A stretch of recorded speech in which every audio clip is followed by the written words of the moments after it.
Hey, this is Sky. Welcome to my YouTube channel. Let's just tell some stories tonight.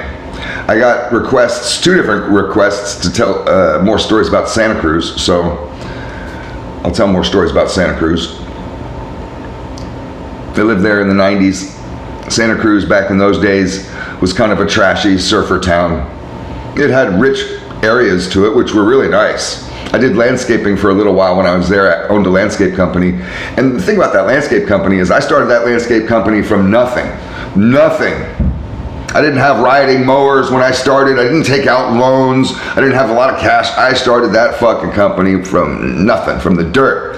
And got it to where we had, 3 trucks running, 4 trucks running with commercial accounts. I sold the company to a husband and wife team, and that was in 96. That company's still running in Santa Cruz to this very day. But for the long time when I lived there, I was flat broke, lived down in the ghetto, the barrio, Beach Flats neighborhood. See, Santa Cruz is set up east side and west side, like a lot of California towns. And right through the middle of it was the Beach Flats neighborhood and the boardwalk, the famous Santa Cruz boardwalk, if you see in the movie The Lost Boys. And it's an old boardwalk. It's not very big. The best thing about the boardwalk, since I lived a block and a half off of it, it was like a Tuesday night or a Thursday night, I forget. It was called Locals Night. And you could drink cheap beers and go on the rides for pretty much nothing, $1 or a quarter or whatever it was. It was cheap. So the whole barrio, the gang would take over the fucking boardwalk. Otherwise, you wouldn't see no gangbanging dudes, no bandanas, none of them types. You wouldn't see them on the boardwalk. You go a block, 1 block off of the boardwalk and watch out. It is a whole different world. I used to walk along the San Lorenzo River, which was right on the edge of the Beach Flats. Actually, it divides the flats into 2 sections. But for my section, it's on the edge of it. And the San Lorenzo River goes from the beach to the downtown area. It probably continues. I would only walk it from the beach to the downtown area, because I used to go to these bars that were downtown, and they were right near the edge of the downtown where the bike path was, where the San Lorenzo River was. This is a nice little bike path along it. And it was just really convenient. 15-minute walk. I don't know. I mean, it's only, a mile and a half or something. It's really not that far. Saved me from getting DUIs, because I used to drive around drunk. I used to have this theory that I could drive better drunk than I could sober. so stupid. But that saved me from getting any kind of DUIs. Only DUI I ever got was, well, that's a whole different story. Gosh, if I go into that story, it's going to take me 30 minutes. I don't even know why I brought that up, but that's a funny story. I should make a note of that. That's a hilarious goddamn story. So that'll be another video. But I used to walk along this path, along the San Lorenzo River, every night, because I hung out at the bars 7 nights a week. I was a horrible drunk. And I had a big social scene in the bars. I hung out at this little dive bar called the Silver Bullet Lounge. I don't think it's there anymore.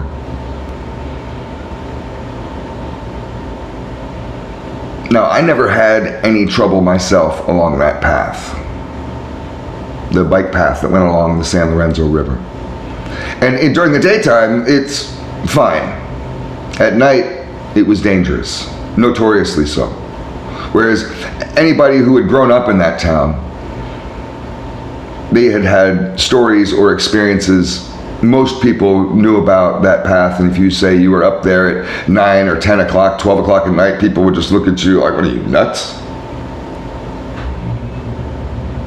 I walked that fucking path 7 nights a week, 12:30, 1 o'clock at night, 2 o'clock at night, 3 o'clock in the morning, whatever. Never had a problem, never once. It's like I had this white light, little bubble around me, some sort of protection. My guardian angel. All my problem would happen on my block. I'd get down to my block. This would happen 7 nights a week, 6 nights a week at least. Every fucking night. I'd walk that path, get down to my block, and there'd be these 2 cops foot patrol. They wouldn't have their car with them. They have foot patrol. They got the bicycle motherfuckers, little bicycle shorts, little bicycle cops. They got cops on horses, but not down in the barrio. And then they have the police cars in the cars. These guys are foot patrol. They're always down in the neighborhood. There's one guy, he act like RoboCop, so that's why we called him RoboCop. And those movies were on back then, and he just looked the part, fit the part, walked around like him. They would put me on the curb fucking every time they saw me. They'd be waiting right out in front of my apartment building. And I'd come walking up the block drunk every night. And they'd say, "You, get on the curb." They'd have me sit on the curb every night, running my ID, fucking with me, have me sit there for a half hour, 45 minutes. Major buzzkill. I got used to it. I knew I better have a whole bunch of beers and weed and whatever sitting up in the apartment, because I'm going to be sitting on the curb when I get home, and it's going to be a buzzkill, so I need to get that buzz going again. The fucking jerks. It would piss me off. I exploded on them one night, and that night that I exploded on them was the last time they fucked with me. I woke up the whole goddamn block. People are looking out their windows. What the hell's going on out there? And I was screaming and yelling. But it got them off my back. But I never had any problems on the path. It was only on my block. Everybody else had problems on that goddamn path. My roommate was the bouncer of the bar that I hung out at. And many times we would walk the path together if I could stay up late enough. These bar people, these bars close down late, and then when people that work at bars, they stay there late. So sometimes we'd walk back together, 4 a.m. Many times I'd walk home early. He'd come strolling in an hour and a half or so later. He got into some major shit on that path twice.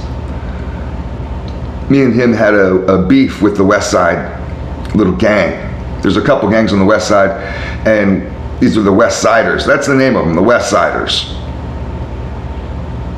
And we had a little war that was ongoing for a couple years with these guys. And it was going tit for tat, back and forth. We'd hit them, they'd hit us. Well, they got a little bold. You didn't see them West Side motherfuckers up on the path. That's a little bit too close to the East Side. That's out of bounds for them. But they were up there. There was a group of 7 or 8 of them waiting for my roommate to come back from work. They caught him up there, beat him up, broke his collarbone. And that was unfortunate. He got caught another time in this weird way. He was riding his bicycle. There was a guy on a bicycle in front of him, but way in front of him. And it was just them two along the path. And he could see the guy up there. You know, it's just a long straight bike path along the river. There's a bridge that goes over, maybe more than one. So the path goes under the bridge. But it's just it's not like a tunnel. It's just a quick little under the bridge. So he sees the guy riding. When he gets up when my roommate gets up on his bicycle to that little overpass, bam, he gets hit in the face with a 2x4. The guy had like a long 2x4 and was waiting for him in the shadow and smacked him right across the face. Knocked him clear off his bike. My roommate was big. He's a big dude, 6'3", 250 pounds, martial arts master, major reputation in the streets. He beat the guy half to death with that 2x4. But he still was fucked up. He got fucked up off of that shit. His head was all swollen like the fucking Elephant Man off of that shit. But he tore this guy to pieces.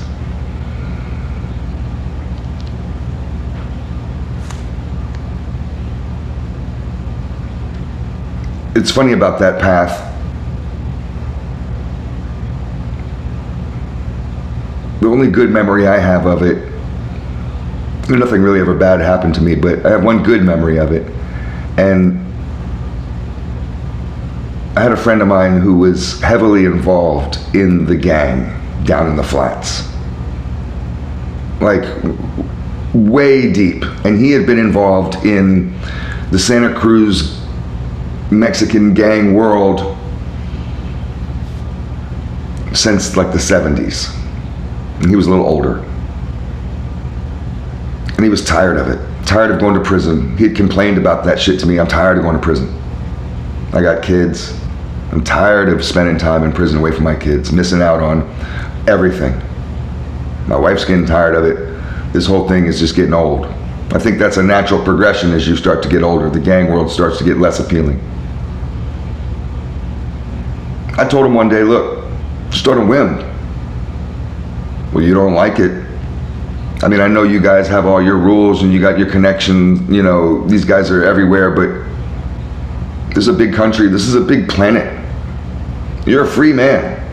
You can make your own choices.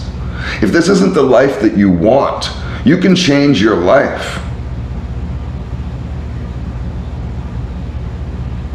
Of course, I told him this. I wasn't changing my life.